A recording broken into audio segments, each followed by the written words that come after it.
What's going on, everybody? Rockhaven Customs back. So we've got the truck somewhat kind of back together. I did get the frame glued. Couple things I wanted to show real quick as we're going along with this build here.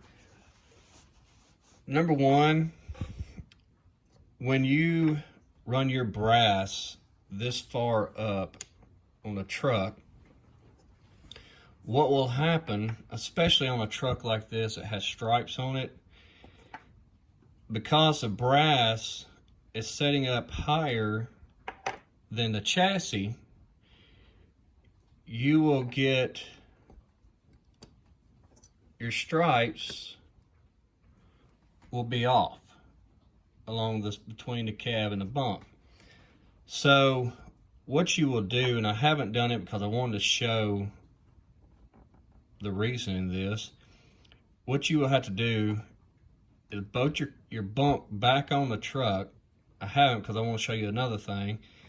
You will bolt your bump back on your truck, and then you will come with something on the back, and you will mark where your bunk ends, and you will take a Dremel and come in here and cut across with like a cut-off wheel or something that you can get in here and cut across, and then you will take and cut all this brass out. Another thing, once you do that, the bump will set back down level and your stripes will line up. Another thing that kills me with DCP trucks, and I pretty much think they're the only ones that do this. There may be other couple castings that do it, I'm not sure, but I know with DCP, it drives me insane. When you're customizing a truck and you decide to use aftermarket stacks, the holes that they put in, you have to cover them to get rid of that look. Usually when I strip one down completely to a bare frame, bare chassis, bare metal, hood, cab, and bunk, I will fill every hole that I do not need, and I will body fill, prime, wet sand it, and if it needs filling again, I will fill it again. And I'm going to show you an instance of a reason why you do this. This truck I painted a while back. Of course, now these breathers are not, they still need some work. And from the looks of it, it looks good. Now, I did get a little overspray from when I didn't tape the bottom of the truck, and when I shot it, some of the candy bled into the side of the truck. If I get it in close, you can see. You can see inside the door frame, inside the windowsill here on the cowl, it did it. Now, if you also look on top of the hood, or not top of the hood, but top of the cab, you can see where the sunroof was on this truck. That's why this truck has not got finished, because stuff like that drives me crazy. So this truck will get stripped all the way back down to bare metal and get redone. Now, that is why I will fill the holes in the truck, prime it, wet sand it, and look at it again to make sure it does not need any more work. Now, on this truck, I'm not stripping this truck down. Now you can see right here and right here, this is glue that was on the truck. This is just where the paint chip from the old stacks. And it's like that on both sides. To fix this, These holes are different. Now, I use calipers on everything I do because I'm OCD and want stuff just perfect, best I can. What I've done is I've got some styrene rod. You can use brass rod, but the styrene seems like to me, because these holes are so small and the cab distance, the wall thickness of these cabs are real thin. So what I've done is I've got two different rods here, and I've went in here with a 60 thousandths and a 80 thousandths drill bit, because that's what these rods are. And what I will do is I will put a little glue on the end of this rod, stick it in the hole, and like I said, I've already drilled these out, and you can see that rod goes all the way through. Now I will put it right where I can see it, a little bit there, glue it, let it dry, and then I will come back and cut that off. And then I will mix some paint, and I have a color that's really close to this purple. I'm not sure the color on DCP, this purple, but I'll mix something up. I've got some Plum Crazy Purple for a build that I did for a 660 I built. But what I will do is I'll come in here, fix this, I'll clean this up the best I can, put the rod down here, and then I'll come back in with just some white paint, touch it up. Now, let me slide over here and get a stack.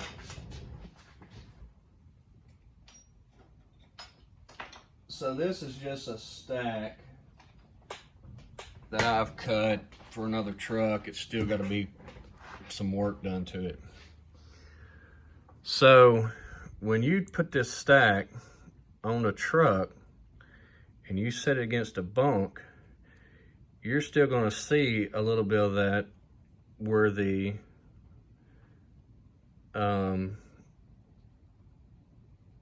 holes are.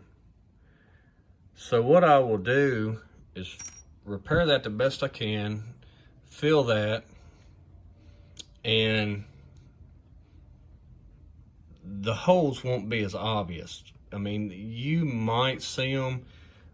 We'll see after I get it all done if it's like that.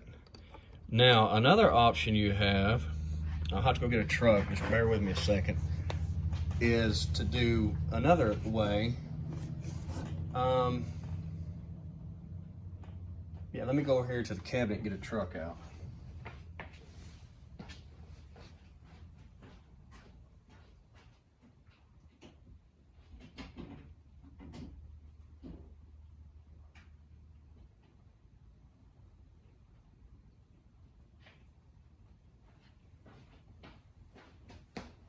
So this is another truck that I did that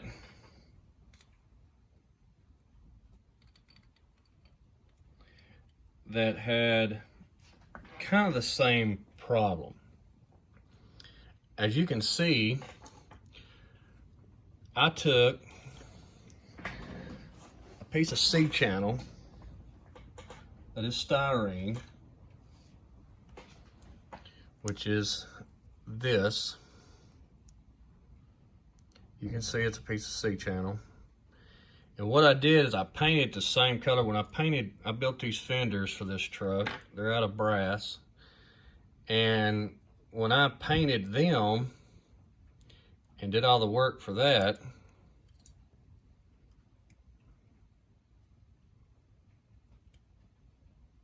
I've got something loose here I've got to put back in.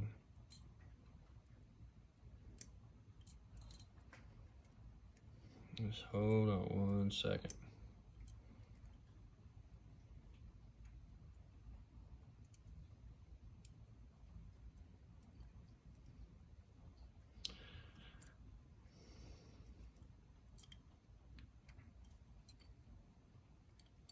Anyways, when you put this on, see this C-channel runs up through here. And what I've done is I've glued my stacks to the C-channel internally. I'm trying to get my drive shaft out of the truck so I can fix it. As you can see underneath, I slugged it, and I bent these stacks with a bend, and I've just took and made a slug in between it so that they kind of go back together. But as you can see, I've covered the holes. You can look, and right there you can see where one of them kind of is, and their other one is right there. So I tried to touch that up so you couldn't see it, and that also helps the stacks stay on the truck. So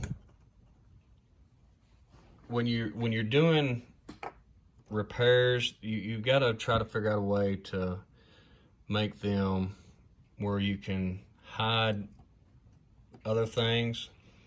So I just wanted to kind of show you that. Once I get everything fixed on the cab, I will show you an after result on that.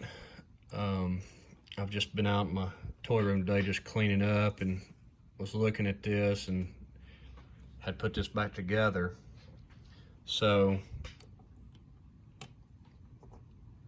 that's just something that you're gonna have to fix on a truck when you don't have to do this, but I like covering things up, fixing things so they don't look as bad when you're finishing a truck out. So like I said, just find you a piece of styrene or a piece of rod. I mean, you could use a piece of wood, a toothpick. You know, there's so many different things you could use to stick in there to fill that hole. The main thing is you don't want nothing real big, so you can kind of just fix that one blemish in the truck and try to find some paint. Testers and model masters, you might be able to get a color when you're doing a truck. Like this truck that I'm building here, it's got the same problem. So I will probably take my C-channel on this truck and I will run it down beside it,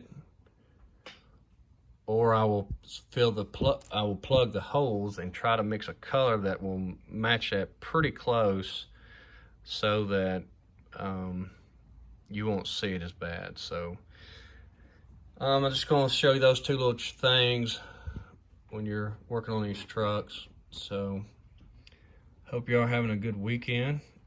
It's Saturday when I'm recording this, so I will catch y'all on the next video.